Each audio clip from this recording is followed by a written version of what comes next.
Hello friends, welcome back to my channel and another video. আজকের ভিডিওতে তোমাদের সঙ্গে শেয়ার করব, সামনে কিন্তু আবারও তোমাদের অঙ্গনওয়াড়ি কর্মী পদের কিন্তু তোমাদের যে নিয়োগ সেটার বিজ্ঞপ্তি কিন্তু জারি হয়ে গেল। তোমরা কবে থেকে আবেদন করতে পারবে, তোমাদের কী কী কোয়ালিফিকেশান লাগবে, A to Z এই ভিডিওর মাধ্যমে ডিটেলস আলোচনাও করবে এবং কোন কোন জেলার কোন কোন ব্লক থেকে আবেদন করতে পারবে সেটাও আজকে ডিটেলসে আলোচনা করে দেবো। তো প্রথমে তোমাদের কি ক্রাইটেরিয়া বলা রয়েছে সেটা এখানে দেখে দিই। দেখো, আবশ্যিক শর্তাবলী, তার উপরে বলা রয়েছে এখানে তোমাদের মোট শূন্যপদ কত রয়েছে। তো এখানে মোট কিন্তু শূন্যপদ রয়েছে 21টি, ইউআরদের জন্য রয়েছে 14টি এবং তপশিলি জাতি অর্থাৎ এসসিদের 6টি এবং এসটিদের রয়েছে 1টি। এবং তোমাদের ন্যূনতম যোগ্যতা বলা রয়েছে, দেখো এখানে কিন্তু ন্যূনতম যোগ্যতা বলা রয়েছে তোমাদের যে কোনো তোমাদের যে কোনো বোর্ড থেকে কিন্তু তোমাদের এখানে মাধ্যমিক অথবা তার সমতুল্য কিন্তু পাস হতে হবে, সেটা বলা রয়েছে। এটা একজন হেল্পারের ক্ষেত্রে এবং ওয়ার্কারের ক্ষেত্রে বলা রয়েছে, দেখো যে একজন সমতুল্য বোর্ড থেকে কিন্তু তোমাকে উচ্চ মাধ্যমিক বা তার সমতুল্য পাস কিন্তু হয়ে থাকতে হবে। অর্থাৎ এখানে কিন্তু তোমাদের মিনিমাম কোয়ালিফিকেশন কিন্তু এইচএস পাস বলা রয়েছে, তোমরা এখানে দেখতেই পাচ্ছ। দেন এখানে তোমাদের বয়স কত বলা রয়েছে, দেখো তোমাদের এখানে বয়স বলা রয়েছে 60 বছর অবধি কিন্তু তোমরা আবেদন করতে পারবে। আর তোমাদেরকে বলি, তোমাদের যে এই নোটিশটি, এটি কিন্তু তোমাদের যারা অঙ্গনওয়াড়ি কর্মী সহায়িকা পদে চাকরি করছো তাদের কিন্তু প্রমোশনের জন্য কিন্তু এই আবেদনটি জারি হয়েছে। বলা রয়েছে, দেখো বহরমপুর, এটা আমি আলোচনা করছি মুর্শিদাবাদ জেলার, দেখতেই পাচ্ছ। তো মুর্শিদাবাদ জেলার অনেক ব্লক থেকে আবেদন শুরু হয়ে গেছে, তো তোমাদেরকে সেটা প্রথমে দেখিয়ে দিচ্ছি, চলো। তো দেখো, আমি প্রথমে মুর্শিদাবাদের অফিসিয়াল ওয়েবসাইটে চলে এসেছি এবং অফিসিয়াল ওয়েবসাইটে আসা মাত্রই তোমরা প্রথমেই যে নোটিশটি পেয়ে যাবে সেটি হলো লেখা রয়েছে advertisement for promotion to the post of anganwadi worker from anganwadi helper. অর্থাৎ অঙ্গনওয়াড়ি হেল্পার থেকে অঙ্গনওয়াড়ি ওয়ার্কারে কিন্তু প্রমোশনের জন্য তোমরা আবেদন করতে পারবে। দেন এখানে তোমাদের প্রত্যেকটা যে ব্লক রয়েছে প্রত্যেকটা ব্লকের কিন্তু এখানে পিডিএফ দেওয়া রয়েছে, তোমরা চাইলে কিন্তু দেখে নিতে পারো। প্রথমে রয়েছে বেলডাঙ্গা 1, দেন রয়েছে বেলডাঙ্গা 2, তারপর বহরমপুর আরবান, বহরমপুর রুরাল, দেন রয়েছে ভগবানগোলা 1, ভগবানগোলা 2, ভরতপুর 1, ভরতপুর 2, তারপর রয়েছে বর্ধমান, তারপরে রয়েছে ডোমকল, ফারাক্কা, জলঙ্গি, জিয়াগঞ্জ এবং কান্দি, এবং তারপরে রয়েছে খড়গ্রাম, লালগোলা, নবগ্রাম, রঘুনাথগঞ্জ 1, রঘুনাথগঞ্জ 2, রানীনগর 1, সাগরদিঘি, তারপরে রয়েছে শামসেরগঞ্জ, তারপরে রয়েছে সুতি 1, সুতি 2, নওদা। তো প্রত্যেকটি ব্লক থেকে তোমরা দেখতে পাচ্ছ, প্রত্যেকটি ব্লক থেকে কিন্তু তোমাদের এখানে নোটিশ জারি হয়ে গিয়েছে। তোমরা কারা আবেদন করবে এবং তোমাদের কি ক্রাইটেরিয়া রয়েছে সেটা আমি তোমাদের চলো এখানে দেখিয়ে দিচ্ছি। তো আমি যে পিডিএফটি প্রথমে ওপেন করেছিলাম সেটা হলো বহরমপুর আরবানের, তো সেইটি আবারও ওপেন করছি এবং ওপেন করে তোমাদেরকে এখানে দেখিয়ে দিচ্ছি কি বলা রয়েছে। তোমাদের এখানে বহরমপুর আরবানেরটা আমি এখানে ওপেন করলাম, এখানে মোট শূন্যপদ কিন্তু 1টি বলা রয়েছে। তো এখানে তোমাদের ন্যূনতম কোয়ালিফিকেশনটা যতটা বলছিলাম, তোমাদের এখানে এজ বলা রয়েছে 60 বছর ওপর, আর তোমাদের কিন্তু 5 বছর নিরবিচ্ছিন্নভাবে কাজ করতে হবে, তবেই কিন্তু তোমরা আবেদন করতে পারবে।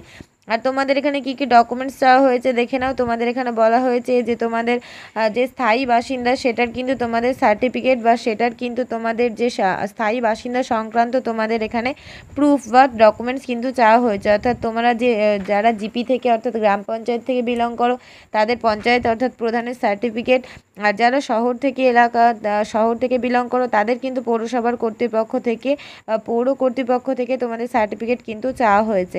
দেন এখানে অভিজ্ঞতা বলা রয়েছে 1/1/2024-কে ভিত্তি করে কিন্তু তোমাদের এখানে 5 বছরের এক্সপিরিয়েন্স চাওয়া হয়েছে।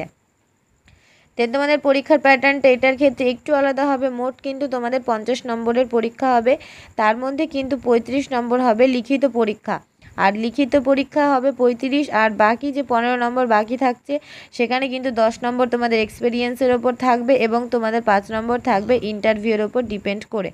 তো এখানে কি লেখা রয়েছে দেখো, সকল আবশ্যিক শর্ত পূরণের সাপেক্ষে, অর্থাৎ তোমাদের এখানে মোট 50 নম্বর এক্সাম, দেন লিখিত পরীক্ষা 35, সর্বোচ্চ কিন্তু এখানে 10 এক্সপিরিয়েন্সের ভিত্তিতে দেওয়া হবে। এবং তোমাকে এখানে বলা রয়েছে যে 8 বছরের ওপরে যদি তোমার এক্সপিরিয়েন্স থাকে তাহলে 5 নম্বর, যদি 11 বছরের বেশি থাকে তাহলে কিন্তু তোমাকে 10 নম্বর দেওয়া হবে ইন্টারভিউয়ের ক্ষেত্রে। এবং মৌখিক পরীক্ষায় রয়েছে কিন্তু তোমাদের এখানে 5 নম্বর, অর্থাৎ টোটাল কিন্তু তোমাদের ইন্টারভিউ রইল 15 নম্বরের, যার মধ্যে 10 রয়েছে এক্সপিরিয়েন্স এবং 5 নম্বর রয়েছে তোমাদের ইন্টারভিউয়ের ওপর ডিপেন্ড করে। দেন এখানে তোমাদের সিলেবাস রয়েছে দেখো যে পাটিগণিত থেকে থাকবে 10 নম্বর, পুষ্টি জনস্বাস্থ্য নারীর সামাজিক অবস্থান থেকে 10 নম্বর, ইংরেজি থেকে 10 নম্বর এবং সাধারণ জ্ঞান থেকে কিন্তু তোমাদের 5টি নম্বর থেকে যাচ্ছে। তোমরা যারা এক্সাম দেবে সামনে তোমাদের কিন্তু আমি অলরেডি ক্লাস শুরু করেছি, ক্লাস করাচ্ছিও, তোমরা রেগুলার বেসিসে ক্লাস পেয়ে যাবে। তো চাইলে কিন্তু তোমরা আমার চ্যানেল থেকে এরকম ক্লাসগুলো চাইলে দেখে নিতেই পারো। তো দেন তোমাদেরকে এখানে বলা রয়েছে যে ইংরেজি ব্যতীত বাকি প্রশ্ন কিন্তু সবই কিন্তু বাংলায় হবে, তোমরা জানো এটা। তারপরে তোমাদের এখানে বলা রয়েছে তোমাদের যে এই অ্যাডমিট কার্ড সেটা কিন্তু ওয়েবসাইটে তোমরা পেয়ে যাবে। যখন তোমাদের আবেদন হওয়ার পর তোমাদের যখন অ্যাডমিট কার্ডের জন্য বলা হবে তখন কিন্তু তোমরা পেয়ে যাবে। দেন এখানে সংরক্ষণ সংক্রান্ত শর্তাবলী, অর্থাৎ যে কাজ থেকে বিলং করছো সেটির কিন্তু সার্টিফিকেট অবশ্যই থাকতে হবে, নতুবা কিন্তু তোমার আবেদনপত্রটি গ্রাহ্য হবে না। দেন এখানে বলা রয়েছে আবেদন সংক্রান্ত শর্তাবলী, তোমাদের কিন্তু আবেদন 15/8/2024 11টা থেকে আবেদন স্টার্ট হয়ে যাচ্ছে এবং 8/9/2024 পর্যন্ত কিন্তু তোমাদের আবেদন চলবে। আর এই যে ওয়েবসাইটটা দেখছো এখানেই কিন্তু তোমরা আবেদন করতে পারবে। আর এখানে বলা রয়েছে দেখো যে আবেদনকারিনী জেলা সমাহর্ত জেলা প্রকল্প আধিকারিকের ICTS বিভাগে অর্থাৎ রুম নম্বর 407-এ কিন্তু তোমাদেরকে এই আবেদন ফর্মটি জমা করতে হবে এবং ওয়েবসাইট বলা রয়েছে, এই ওয়েবসাইটে কিন্তু তোমরা ফর্মটা পেয়ে যাবে। আর তোমাদের কি কি ডকুমেন্টস অ্যাটাচ করতে হবে, এখানে জন্মের সার্টিফিকেট অর্থাৎ জন্ম তারিখের প্রমাণপত্র, দেন রয়েছে তোমাদের যে এডুকেশনাল কোয়ালিফিকেশান সেটা, বা কোনো শংসাপত্র থাকলে অর্থাৎ কাস্ট থেকে থাকলে তার প্রমাণপত্র, দেন তোমাদের সহায়িকা পদে যে নিয়োগ হয়েছিল তার প্রমাণপত্র, দেন দু কপির ছবি এবং ভোটার কার্ড, এবং তোমরা যে ফি দিচ্ছ একটা ফি কিন্তু প্রদান করতে হবে, সেই ফি প্রদানের কিন্তু প্রমাণপত্র দিতে হবে। আর এখানে তোমাদের বলা রয়েছে এই যে নম্বরটা দেওয়া রয়েছে এই নম্বরে কিন্তু তোমাদের ফি পেমেন্ট করতে হবে, অর্থাৎ আবেদনপত্রের সঙ্গে 60 টাকা ফি অনলাইনে SBI, অর্থাৎ তোমাদেরকে কিন্তু 60 টাকা এখানে পেমেন্ট করতে হবে। আর এই যে অ্যাকাউন্ট নম্বর এখানে বলাই রয়েছে এবং তোমাদের পেমেন্ট বলা রয়েছে, তোমাদের এই যে নম্বর এখানে কিন্তু তোমাদের পেমেন্ট করতে হবে। দেন এখানে কি বলা রয়েছে দেখো এখানে কিন্তু একটা QR কোড দেওয়া রয়েছে, এখানে কিন্তু তোমরা যে 60 টাকা তোমাদের এখানে পেমেন্ট করতে হবে সেটা কিন্তু করতে পারো। আর এখানে তোমাদের আরও কি বলা রয়েছে তোমরা একটু ডিটেলসে দেখে নেবে, যেগুলো মেন ইম্পর্টেন্ট সেগুলো আমি অবশ্যই তোমাদেরকে বলে দিয়েছি। দেন এখানে তোমাদেরকে দেখিয়ে দিই তোমাদের এখানে কি চাও কি ফর্মটা রয়েছে সেটা কিন্তু এখানে ডিটেলসে একটু দেখিয়ে দিচ্ছি। তো দেখো এটা হলো তোমাদের আবেদনপত্রের যে মেন ফর্ম সেটা। তো এখানে বলা রয়েছে দেখো অঙ্গনওয়াড়ি সহায়িকা পদ থেকে অঙ্গনওয়াড়ি কর্মী পদে পদোন্নতির পরীক্ষার আবেদনপত্র, অর্থাৎ তুমি যে একজন সহায়িকা থেকে কর্মী পদে যে আবেদন করবে তার জন্য তোমাদের যে আবেদনপত্র সেটি হলো এইটা। তো এখানে বলা রয়েছে দেখো তোমার এখানে নাম, দেন তুমি কোন প্রকল্পের অধীনে থাকছো অর্থাৎ তোমার কোন জিপি রয়েছে সেটা, দেন তোমাদের এখানে বলা রয়েছে পৌরসভা হলে পৌরসভা, দেন তোমাদের যে সেন্টারে তুমি কাজ করছো বা যেই স্কুলে কাজ করছো তার কিন্তু 11 ডিজিট কোড এখানে চাওয়া হয়েছে। দেন তোমাদের এখানে বলা রয়েছে তোমাদের যে ডেট দেওয়া রয়েছে সেই ডেটটা কিন্তু দিতে হবে যে তুমি কোন ডেটে তুমি এখানে সহায়িকা পদে যোগদান করেছিলে। দেন তোমার এখানে নাম, হাজব্যান্ডের নাম, তোমাদের গ্রাম পঞ্চায়েত, থানা, পোস্ট, জেলা, মানে যা ডিটেলস প্রয়োজন আর কি সবটাই চাওয়া হয়েছে। দেন জন্ম তারিখ, তোমরা কবে যোগদান করেছিলে সেই যোগদানের তারিখ, দেন তোমাদের এই যে আদেশনামাটা চাওয়া হয়েছে।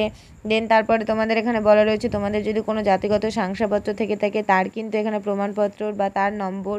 দেন এখানে তারপরে বলা রয়েছে তুমি একজন সহায়িকা পদে যে আবেদন করেছিলে তখন তোমার এডুকেশনাল কোয়ালিফিকেশন কী ছিল সেটাও চাওয়া হয়েছে, এবং তোমরা যে ফি প্রদান করলে তার ট্রানজ্যাকশান আইডিটাও কিন্তু এখানে চাওয়া হয়েছে।